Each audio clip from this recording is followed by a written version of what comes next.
దైవజనుడు ఆహ్వానించారట. హల్లెలూయా. ఆహ్వానిస్తే అప్పుడు ఏం చేశారంటే, అయ్యా మరి నేను మీకు వాక్యానికి వెళ్ళే ముందు ఆ దైవజనులు ఏమన్నారంటే, అయ్యా మీకు ఒక పెప్పరమెంట్ బిల్ల ఒకటి ఇస్తాను, ఆ జాతర ఏంటంటే ఆ బిల్ల అయిపోయేటప్పటికి వాక్యం ముగించాలన్నాడట. ఆయన అర్థమవుతుందండి. దేవుని స్తోత్రం చెప్పాలి. సరే అండి, ఆయన చక్కగా ఆ బిళ్ళ తీసుకుని పెప్పర్మెంట్ జోబులు తీసుకుని ఆయన కోటు జోబులు వేసుకున్నాడట. ఆయన ఏంటంటే బిళ్ళే అయ్యేటప్పటికి ప్రసంగం అయిపోవాలా. దేవుని స్తోత్రం. మరి ఆయన దారిలోంచి వచ్చేటప్పుడట కోటు పట్టం ఊడిపోయిందట.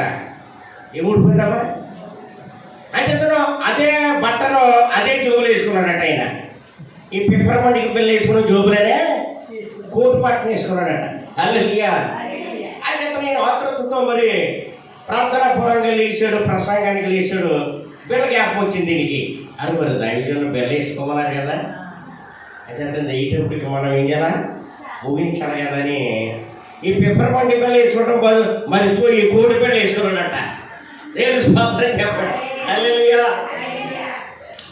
ఆ చేత మీరేమో ఇదేమో అరగదా, ఈయనేమో ముగించాడు. ఇదేమో అరగదా. ఆయన అనుకుంటున్నారంట, ఇదేంటిది పిప్పరమంటి బిళ్ళ ఇచ్చేపోలేదా. ఎవరుకుంటా దైవజనుడు పిప్పరమంటి బిళ్ళ ఇచ్చేపోలేదా, 2 గంటలు అయిపోతుంది దగ్గర అని అనుకుంటున్నారట అండి. దేవుని స్తోత్రం. హల్లెలూయా. అలాగే ఇబ్బంది పెట్టను కానీ త్వరగా ముగించేస్తాను. జాగ్రత్తగా దేవుని వాక్యాన్ని విందాం. హల్లెలూయా.